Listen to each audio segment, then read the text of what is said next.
Secular பரவாளர்களுக்கு வணக்கம். நான் உங்களுக்கு பேசிட்டு இருக்கேன். நேத்து அண்ணாமலை அவர்கள் புதுசா ஒரு கட்சி ஆரம்பிக்கிறாருப்பா. அதுக்கு நம்ம வாழ்த்துக்களை தெரிவிச்சிருவோம். அந்த கட்சி அப்படின்றது இங்க கண்டிப்பா விஜயோடைய கட்சியை உடைக்கிறதுக்கான, விஜயோடைய ஓட் பேங்கை சிதைக்கிறதுக்கான ஒரு சூழல் ஏற்படும் நம்ம பதிவு பண்ணியிருந்தோம். உடனே நிறைய பேர் கமெண்ட்ல, தம்பி நீ அண்ணாமலை ஆதரிக்கிற, தம்பி நீ அண்ணாமலை கூட போய் சேர்ந்துரு, தம்பி அண்ணாமலை பிஜேபி பி டீம், உனக்கு இது புரியுதா இல்லையா, இப்படிலாம் கமெண்ட் பண்ணி வச்சிருந்தீங்க. ஆக்சுவலாக என்ன மேட்டர்னா, நம்ம அண்ணாமலையை ஆதரிக்கலை. எந்த காலத்திலும் நான் அண்ணாமலை ஆதரிக்க மாட்டேன்.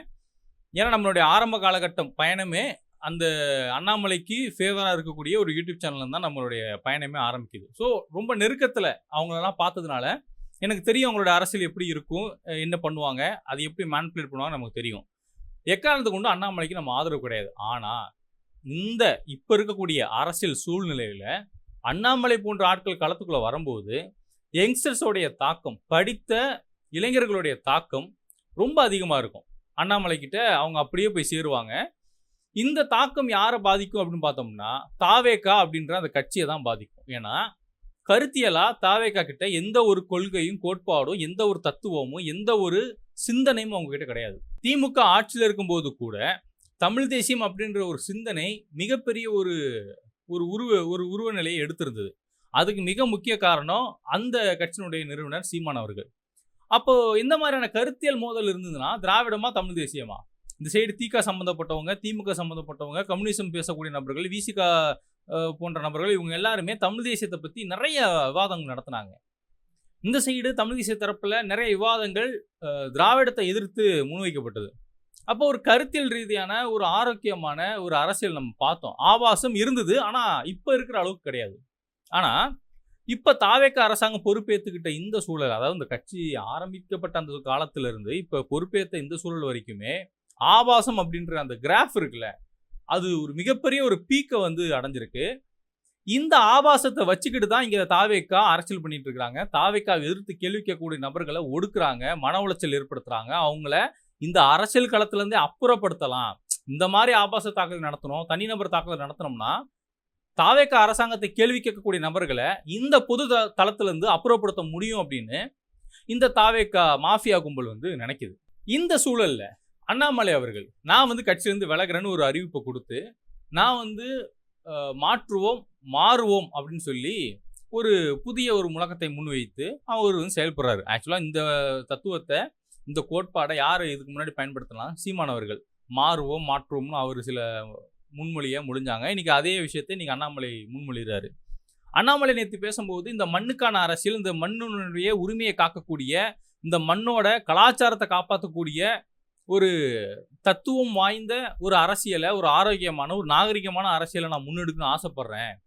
குறிப்பாக சட்டமன்ற வேட்பாளர்களாக இருந்தாலோ, இல்லை உள்ளாட்சி வேட்பாளர்களாக இருந்தாலோ, இல்லை முதலமைச்சர் வேட்பாளராகவே இருந்தாலும் அவங்க எல்லாருக்கும் இத்தனை ஆண்டுகள் தான் ஆட்சி செய்யணும்னு சொல்லி நான் சில வரையறையை முன்வைப்பேன். அது மட்டும் இல்லாமல் நிர்வாகத்தை அவங்களுக்கு கற்றுக் கொடுத்ததுக்கு அப்புறம் தான் அவங்க வேட்பாளராகவே அறிவிக்கப்படுவாங்க அப்படின்னு ஒரு புதுவிதமான ஒரு விஷயத்த பதிவு பண்ணியிருந்தாரு. அதை நான் வரவேற்கிறேன். ஏன்னா இது ரொம்ப தேவை. நிர்வாகம் அப்படின்ற விஷயம் என்னன்னே தெரியாமல் இன்னைக்கு தாவேகா அரசாங்கத்துக்கிட்ட நம்ம மாட்டிக்கிட்டு தான் ரீல்ஸ் மோகத்தில் காவல் நிலையத்துக்குள்ளே போனாலும் ரீல்ஸு, பள்ளிக்கூடத்துக்குள்ளே போனாலும் ரீல்ஸு, ஆஸ்பத்திரிக்குள்ளே போனாலும் ரீல்ஸு, கோயிலுக்குள்ளே போனாலும் ரீல்ஸு, எங்கே போனாலும் ரீல்ஸு, கட்ட பஞ்சாயத்து ரீல்ஸு, அது ரீல்ஸு, இது ரீல்ஸுன்னு ரீல்ஸ் மோகத்திலேயே இந்த தாவேகா அரசாங்கம் சுற்றிட்டு இருக்கிறாங்க. சும்மா விளம்பரப்படுத்துவோம்னு இவங்க விளம்பர அரசியலை முன்னிறுத்தி, விஜய் அப்படின்ற ஒரு பிம்பத்தை முன்னிறுத்தி அவங்க அரசியல் பண்ணிட்டு இருக்காங்க. அவங்ககிட்ட எந்த கொள்கையும் கிடையாது.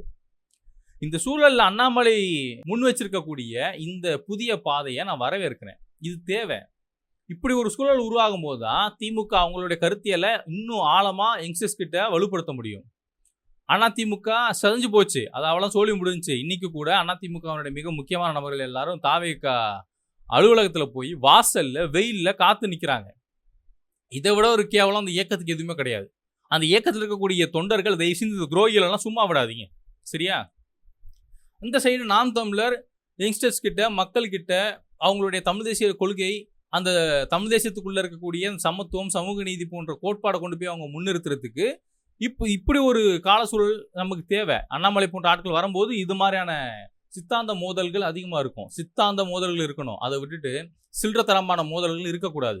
இன்னைக்கு அண்ணாமலை அவருடைய புதிய பயணத்தை தொடங்கியிருக்காரு. இது யாருக்கு மிகப்பெரிய ஆபத்து அப்படின்னு பார்த்தோம்னா, அது டெஃபினட்டா விஜய்க்கும், பாஜக அப்படின்ற கட்சிக்கும் தான். நாம ஏன் இத பத்தி நேத்து பேசலன்னா, கண்டிப்பா பாஜகனுடைய மாநில தலைவர், இன்றைய தலைவர் நயினார் நாகேந்திரன் ஏதாவது ஒரு கருத்து தெரிவிப்பாரு. அந்த கருத்து அண்ணாமலைக்கு எதிரா நம்ம இருக்கும்னு நம்ம நெனச்சோம். அதே மாதிரி இன்னைக்கு பிரஸ் மீட்ல அவர் ஒரு கருத்த முன் வச்சிருக்காரு. பிரதமர் மோடி அவர்களுடைய ஆசியில, அமித்ஷா அவர்களுடைய ஆசியில தான் நான் வந்து இந்த புதிய இயக்கத்த தொடங்குறேன்னு அண்ணாமலை பதிவு பண்றாரு. ஆனா நயினார் நாகேந்திரன் இங்க சில பேரு எங்க கட்சி தொண்டர்கள மூளை செலவை செஞ்சு அவங்க கட்சிக்குள்ள இழுக்குறாங்கன்ற மாதிரியான ஒரு வார்த்தைய பதிவு பண்ணியிருக்காரு. இங்க மோடி அவர்களும், அமித்ஷா அவர்களும் அவங்களுடைய ஆசி இருக்கக்கூடிய ஒரே கட்சி பாரதிய ஜனதா கட்சி மட்டும்தான். அவங்க வேற எந்த கட்சியும் ஆதரிக்கல. அதனால இந்த கட்சியில் இருக்கக்கூடிய அடிப்படை உறுப்பினர்கள் யாரும், இந்த கட்சியில் இருக்கக்கூடிய முக்கிய நிர்வாகிகள் யாரும் அண்ணாமலையோடைய கட்சிக்கு போகாதீங்க அப்படின்னு அப்பட்டமா சொல்லிட்டாங்க. இன்னைக்கு அதே நயினார் பிரஸ் மீட்ல சொல்றாரு, முக்கிய நிர்வாகிகள் சில பேரும், அப்புறம் அடிமட்ட தொண்டர்கள் பல பேரும் இன்னைக்கு அண்ணாமலையை நோக்கி போறாங்க அப்படின்னு அவரே பதிவு பண்றாரு. அப்புறம் மீண்டும் அவரே தான் சொல்றாரு, இதனால எங்களுக்கு எந்த பாதிப்பும் இல்லைன்றாரு. ஆக்சுவலா இப்ப பாரதிய ஜனதா கட்சிக்கு ஒரு மிகப்பெரிய பாதிப்பு. அண்ணாமலை பாஜக இல்லாதது ஒரு மிகப்பெரிய ஒரு இழப்பு. நாடாளுமன்ற தேர்தலில் 11% வாக்குகளை கொண்டு வந்த பாஜக, சட்டமன்ற தேர்தலில் மீண்டும் அவங்களுடைய 3% வாக்கு வந்து நின்றுருக்காங்க. அப்ப காரணம் என்னன்னா, அண்ணாமலை ஒரு மிகப்பெரிய ஒரு அதிர்வடைய அந்த பாஜகன்ற கட்சிக்குள்ள ஏற்படுத்தியிருக்காரு. அது உண்மை. இன்னைக்கு அந்த அதிர்வலையை ஏற்படுத்தின, இவ்வளோ பெரிய பாதிப்பை ஏற்படுத்தின இந்த அண்ணாமலை அவர்கள் இன்னைக்கு ஒரு புதிய பயணத்தை தொடங்குறாருன்னா, நம்ம அதை ஆதரிப்போம். களத்துக்குள்ள வரட்டும். நான் இப்பயும் சொல்றேன், திமுக போன்ற கட்சிகளுக்கு, அதிமுக போன்ற கட்சிகளுக்கு, நாம் தமிழர் போன்ற கட்சிகளுக்கு விஜய் எப்படி எதிர்க்கிறதுனே தெரியாம, விஜயோட ஃபேஸ் வேல்யூவை எப்படி உடைக்கிறதுன்னு தெரியாம, அவங்க மிகப்பெரிய ஒரு குழப்பத்தில் இருந்துட்டு இருக்காங்க. உதாரணத்துக்கு ஒரு விஷயம் சொல்றேன். ஜனநாயகன் படம் வந்து திருட்டுத்தனமா லீக் ஆகுது. லீக் ஆனது எடிட்டபிள் தான் லீக் ஆயிருக்குன்னு சொல்லி ஒரு பிரச்சனை உருவாகுது. அது சம்மந்தப்பட்டு சில பேரை கைது பண்றாங்க. ஆனா அந்த பிரச்சனை அந்த படக்குழுவை பெரிதளவுல பாதிக்கவே இல்லை. சரியா? பெருசா எந்த ஒரு கண்டனமும் தெரிவிக்கப்படலை. அதே மாதிரியான ஒரு பேட்டர்ன்ல இன்னைக்கு மின்சார வாரியத்தில் ஹார்ட் டிஸ்க்குகள் காணாம போயிருக்கு. 18 ஹார்ட் டிஸ்க்குகள் காணாம போயிருக்குன்னு சொல்றாங்க. ஆனா கண்டுபிடிச்சது 34 ஹார்ட் டிஸ்க்குன்னு பதிவு பண்றாங்க. ஒரு கிணத்தையே காணுன்ற கதையா தான் அவங்க இன்னைக்கு பொய் புளிவிட்டு இருக்காங்க. அதே ஃபார்முலா அங்க எப்படி ஜனநாயகன் படம் காணாம போனுச்சோ, திருடப்பட்டு வெளியிடப்பட்டதோ, அதே மாதிரியான ஃபார்முலால இன்னைக்கு ஹார்ட் டிஸ்க்குகள் திருடப்பட்டிருக்கு, காணாம போயிருக்குன்னு சொல்லி இவங்க சமாளிக்கிறாங்க. ஹார்ட் டிஸ்க்ல மட்டும் தான் உங்களுடைய டாக்குமெண்ட்லாம் நீங்க ஃபைல் பண்ணி வச்சிருப்பீங்களா? இல்லையே. ஆஃப்லைன்ல சில பேக்கப் எடுத்து வச்சிருப்பீங்கல்ல. பிரிண்ட்ல சில விஷயங்களை நீங்க ரெக்கார்ட் பண்ணி வச்சிருப்பீங்களா? அந்த ஃபைல்ஸ்லாம் எங்க? என்ன அதெல்லாம் திருடிட்டு போயிட்டாங்களா? மின்வாரியத்துறையினுடைய தலைவர் யாருங்க? ஏங்க நீங்க அவர் விசாரிக்கல? சிசிடிவி கேமரா எங்க போச்சுன்னு கேட்டா அது ஒர்க் ஆகல. அப்புறம் என்ன ஆய்வு நடத்துனீங்க? சீட்டு நிர்மல்குமார் என்ன ஆய்வு நடத்துனீங்க? அப்புறம் விளம்பரப்படுத்திருக்கீங்க. விளம்பரத்துக்காக ஆய்வு நடத்திருக்கீங்க. அவ்வளவுதானே. இது எவ்வளோ பெரிய விஷயம் தெரியுமா? இது எவ்வளோ பெரிய பாதுகாப்பு குறைபாடு தெரியுமா? உங்க ஆட்சியில் நடக்குதுன்னா நீங்க தான் சார் பொறுப்பு. இல்லைன்னா அந்த துறைக்கு நீங்க ஒரு தலைவரை நியமனம் பண்ணி வச்சிருப்பீங்களே, அவர் தானே பொறுப்பு. அவரை கூப்பிட்டு விசாரிக்க வேண்டியதானே? அவர் மேல கேஸ் ஃபைல் பண்ண வேண்டியதானே?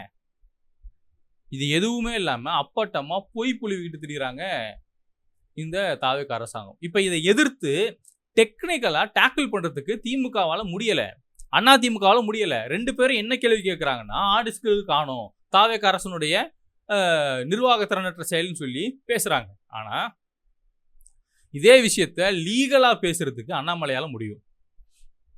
நான் அண்ணாமலை ஆதரவாளர் கிடையாது. தப்பித்தவரு கூட அண்ணாமலைக்கு ஆதரவோ இல்லை அந்த பக்கமும் போய் நிற்க மாட்டேன். ஆனா இப்பொழுதைக்கு விஜய் அப்படின்றது பிம்பத்தை உடைக்கணும் அப்படின்னா, தாவேகா தற்குறிகள் நிறைந்த இந்த கூட்டத்தை ஒழிச்சு கட்டணும் அப்படின்னா, அண்ணாமலை போன்ற ஆட்கள் இந்த அரசியல் களத்துக்குள்ள வரும்போது இன்னும் கொஞ்சம் வீரியமா இருக்கும், ரொம்ப இன்ட்ரெஸ்டா இருக்கும். அவர் அரசியலில் ஜெயிக்கிறாரு ஜெயிக்கலைங்கிறதெல்லாம் அடுத்த பட்சம். ஆனா அண்ணாமலை வைக்கக்கூடிய எந்த கேள்விக்கும் விஜய் கிட்ட பதில் கிடைக்காது, பதில் இருக்காது.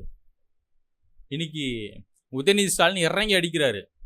ஆனா அதுக்குன்னு திமுக ஆட்சி ரொம்ப நல்ல ஆட்சி அப்படின்னு நம்ம சொல்ல முடியாது. அங்கேயும் தவறுகள் நடந்திருக்கு, ஊழல்கள் நடந்திருக்கு. மின்வாரியத்துறையில ஊழல் நடந்திருக்கு, பல துறைகளில் ஊழல் நடந்திருக்கு, மதுத்துறையில் ஊழல் நடந்திருக்குன்னு சொல்லி எவ்வளோ விஷயம் போயிட்டு இருக்கு. இன்னைக்கு திடீர்னு இந்த ஃபைல்லாம் காணும்னு சொல்லும்போது யாரை காப்பாற்றுறதுக்கான அந்த முயற்சியில் இவங்க ஈடுபட்டிருக்காங்க, இல்லை அந்த ஊழல் செய்த நபர்களை மறைமுகமாக மிரட்டி அவங்க எல்லாம் நம்ம கண்ட்ரோலில் கொண்டு வரதுக்காக இந்த வேலையை ஈடுபட்டிருக்காங்களான்னு சொல்லி மிகப்பெரிய ஒரு கேள்வி எழுப்பப்படுது. இதுக்கெல்லாம் அண்ணாமலை போன்ற ஆட்கள் உள்ள வரணும். அண்ணாமலை போன்ற ஆட்கள் இந்த அரசியலுக்கு தேவை. அப்பதான் அரசியல் இன்னும் இன்ட்ரெஸ்டா இருக்கும். இங்கே சீமான் என்னன்னு தெரியல அமைதியாக இருக்காரு, அமைதியாகவே இருக்காரு. கட்சி தொண்டர்கள் அமைதியாக இருக்காங்க. சமூக வலைதளத்தில் இயங்கக்கூடிய நபர்கள் மட்டும்தான் தொடர்ந்து வீடியோ போட்டுட்டு இருக்கிறாங்க. அவங்களும் சமூக பிரச்சனையை முழுமையாக எடுத்து பேசுகிறாங்கன்னு கேட்டோம்னா இல்லை. அண்ணாமலை கண்டிப்பாக பிஜேபியோட பேக்கப் தான் வராரு, அதில் எனக்கு மாற்றுக்கிறதே கிடையாது. ஆனால் பிஜேபியோட பேக்கப்லேயே வந்தாலும் அண்ணாமலை போன்ற நபர்கள், படித்த நபர்கள், நிர்வாகம் தெரிந்த நபர்கள், ஆல்ரெடி அந்த நிர்வாகத்துக்குள்ளே அந்த சிஸ்டத்துக்குள்ளே இயங்கின ஒரு நபர்கள், இன்னைக்கு இந்த நிர்வாகம்னா என்னன்னே தெரியாத கேள்விக்குறியோட உட்காந்துருக்கக்கூடிய இந்த ஆச்சரியக்குறி தாவேக நிர்வாகிகளை, சட்டமன்ற உறுப்பினர்களை கேள்வி கேட்கறதுக்கு அண்ணாமலை போன்ற ஆட்கள் வரணும். டெஃபினட்டாக இது ஆரோக்கியமான அரசியலாக இருக்கும். அது மக்கள் புரிஞ்சுக்கோங்க. இங்கே அரசியல் அப்படின்றது ஒரு கட்சிக்கு ஆதரவு நிலைப்பாடு எடுக்கிறது இல்லை, மக்களுடைய உரிமைக்காக நிற்கிறது தான் இங்கே அரசியல். அவங்களோட தேவைக்காக, அவங்களோட நலனுக்காக நம்ம நிற்கணும்.